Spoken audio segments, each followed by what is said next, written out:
All right, welcome back to KTN Weekend Prime. The point for the point of news. The hashtag this evening is Land for Food. Of course, we're discussing land and food and agriculture, and how land administration in this country parries with agriculture and our competitiveness in being able to produce food for ourselves. Gentlemen, I'll read a bit of feedback that I got on SMS. I won't say from who, but it's very interesting, and it speaks to the roadblocks, some roadblocks that we're talking about. While it's great to own land, Kenyans generally tend to attach a disproportionate, unhealthy and potentially tragic value to land, and regrettably not for production but more for ownership's sake.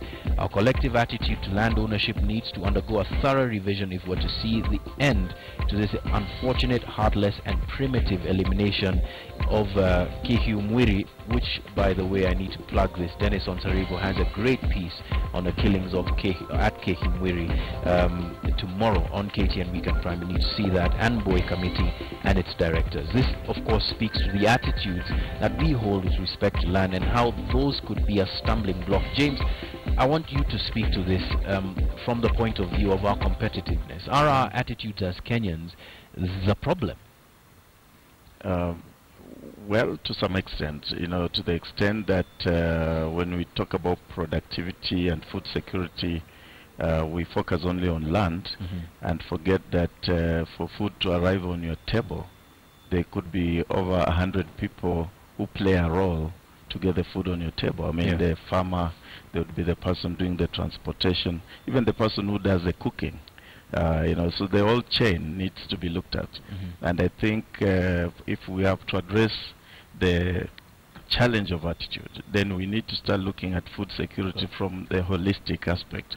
That, for example, if we created a pull factor, the example I gave of, we have a city of 4 million people, then they need 4 million cups of tea. So the pull factor of, okay, then how do we get this tea to them?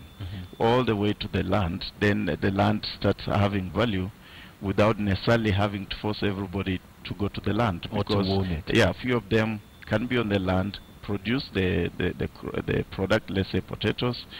There'll be another layer who will be doing the transportation, will be doing the processing and the cooking and all that. All right. Odenda, at the top of this chain is the policy maker, the person who has this global bird's eye view of what's happening with respect to land administration and agriculture. Are they doing their jobs?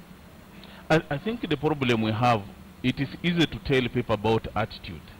But when you have your leaders having a mania for acquisition of land that is almost ceaseless, anybody who gets to Kenya to lead Kenyans, the first thing they think of is to acquire land in which, however way they manage.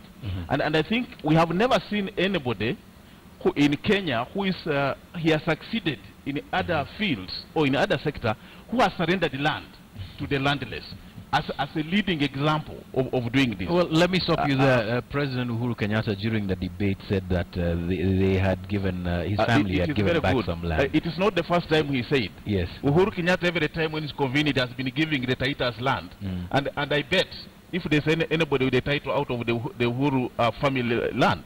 So I think for me, it's easier said than done. And I think we don't see it. But I think it's not only him, it's most of our leaders. I mean, today, ask yourself, even the middle class, the first salary you get is to go and get a plot from an old mama, a poor person in this country. What are you trying to demonstrate? You are demonstrating that you cannot survive out of land. So I think the fact that we are trying to regulate this ceaseless appetite for acquisition of land for the sake of it, I think it becomes very, very key. Remember fundamentally that the public good is for us to be able to cater for our livelihood, to produce for our needs. And in doing that, we normally focus at, are we doing something for economic growth? Are we addressing our poverty levels? Are we doing this essentially to ensure that all our people live in dignity? So I think anybody here who today will not have even a space to have themselves buried or criminated, it becomes almost a pitiable scenario. It becomes almost like a social slur. So the issue about this law, I think, is not in vain. I think the problem we have is that the formulation has been very secretive. The process of doing it has been ill-informed. The product itself is wanting. Apart from giving powers to the cabinet secretary to be in charge of permitting other people to own more than the land ceiling, and beyond the fact that they want to make the rules and regulation, they have not given Kenyans enough time to express their views on how they would want this to happen. And this is something that could dictate the future of Kenya's security, not just in terms of food, but now generally speaking holistically about security. I want you to make a quick comment about the National Land Commission's role in these new laws, whether we are seeing a National Land Commission that doesn't have any teeth, or a National Land Commission that has become a rubber stamp for some of the things that perhaps individuals within government. I think there's a very worrying trend. The Commission might not have done to the best of the expectation of Kenyans, and the Kenyans expected much from the Commission. But there has been a clear gestation, especially if you look at the Land Laws Amendment Bill of 2015, what we are calling omnibus, because it's hiding so many laws, including the one of minimum and maximum land holding is hidden in there. The eviction, historical land injustice are all hidden in there. One of the things that you see from that law is basically to whittle down the powers of the Commission. And essentially the Commission is being shunted away. What you now see is an intrusive behavior of the national executive trying to come to the center stage. You remember that prior to the land reforms, the President and the Commissioner of Lands, who was the principal agent of the presidency, were the most targeted agencies to be removed from the land affair. And the Commission, because it was not about the Commissioner, it is a wholesome number of different expertise with the multidimensional outlook on land matters were supposed to be in place to guide from a point of research, from a point of policy direction. Even the policy on land is supposed to be recommended by the Commission. So when the Commission is being shunted away from most of these things, one wonders how else will we then achieve our national goal. So I think that is a very big worrying trend. And I think it doesn't need to be again said that the executive has been trying to use the legislation to amend constitutional provisions and directives.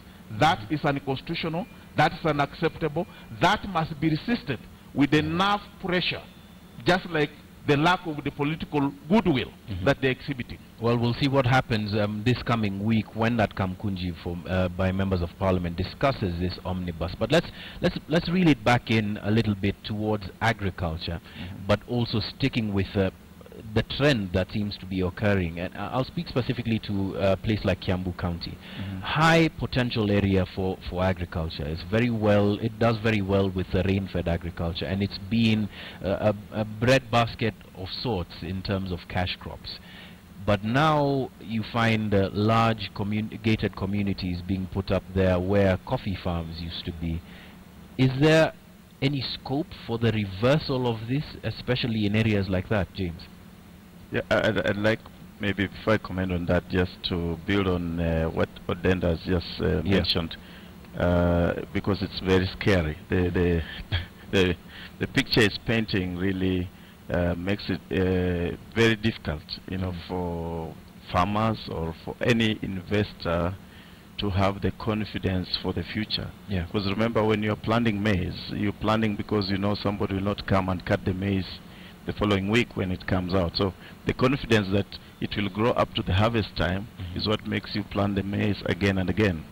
So what Odenda is raising, I think, is something Kenyans need to really pay close attention to, because then the confidence for the future in terms of food security and other investments seems not to be given as far as what I'm listening to his points.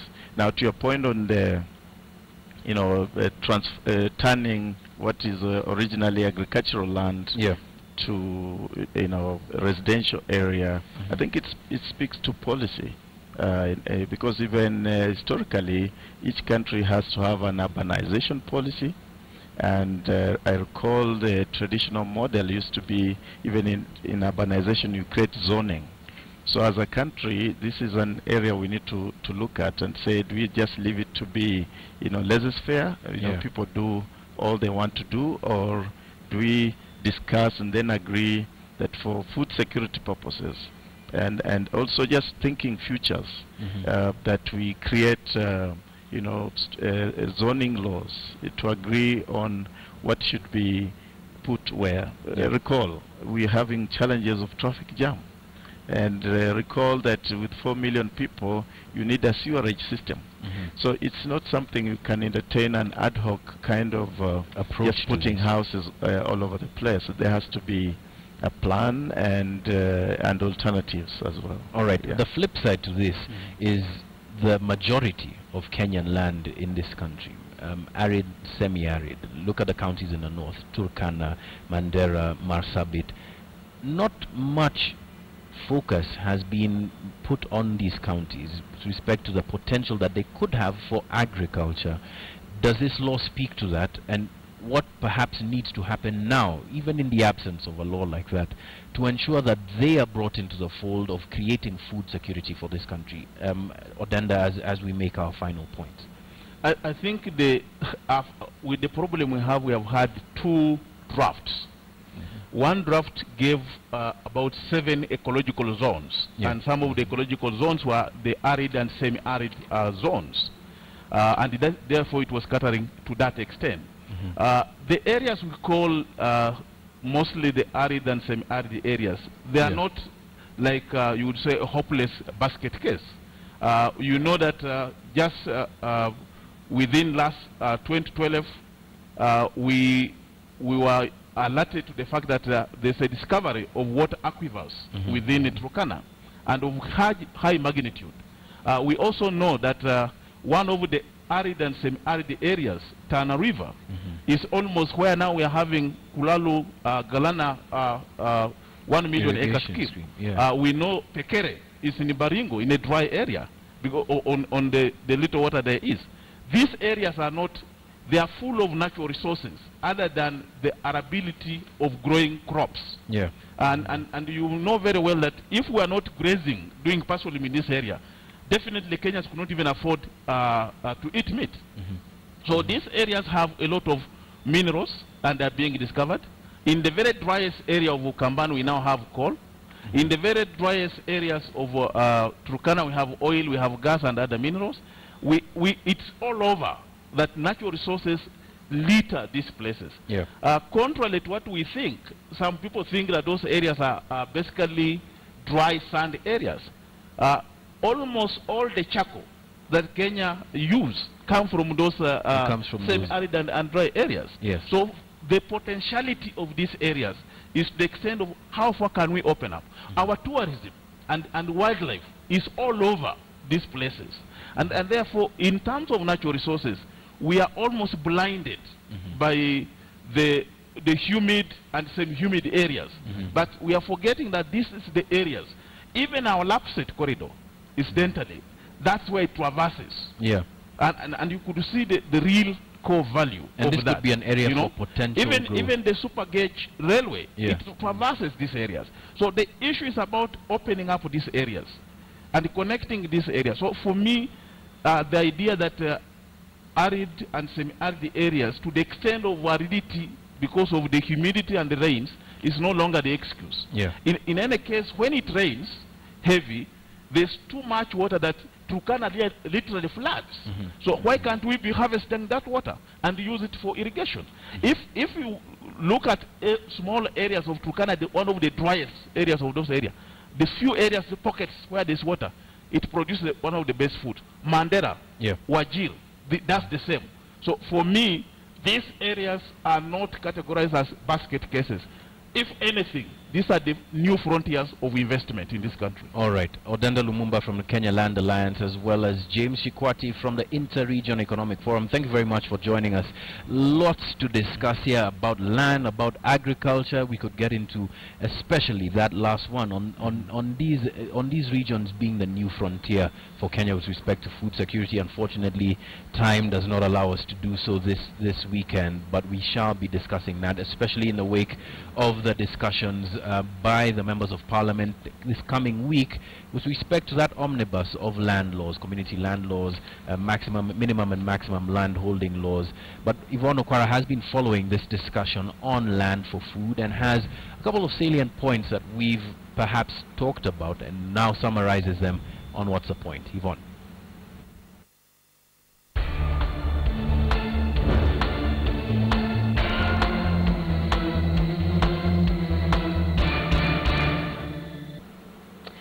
Without doubt, in this country, Kenya, land has always been an emotive issue, and as many will remember, 2007-2008 led us to the brink of war, and land reforms was one of the major aspects of the Kofi Annan deal that brokered a truce between the warring factions. But it's not just about war and peace, it's also about productivity and trade and the livelihoods of people, as has been seen by the recent controversy regarding sugar importation from Uganda. And this is why this topic is very crucial at this point. So point number one is Kenya needs to decide what its land administration policy will look like. We need to, of course, manage the competitiveness of agriculture.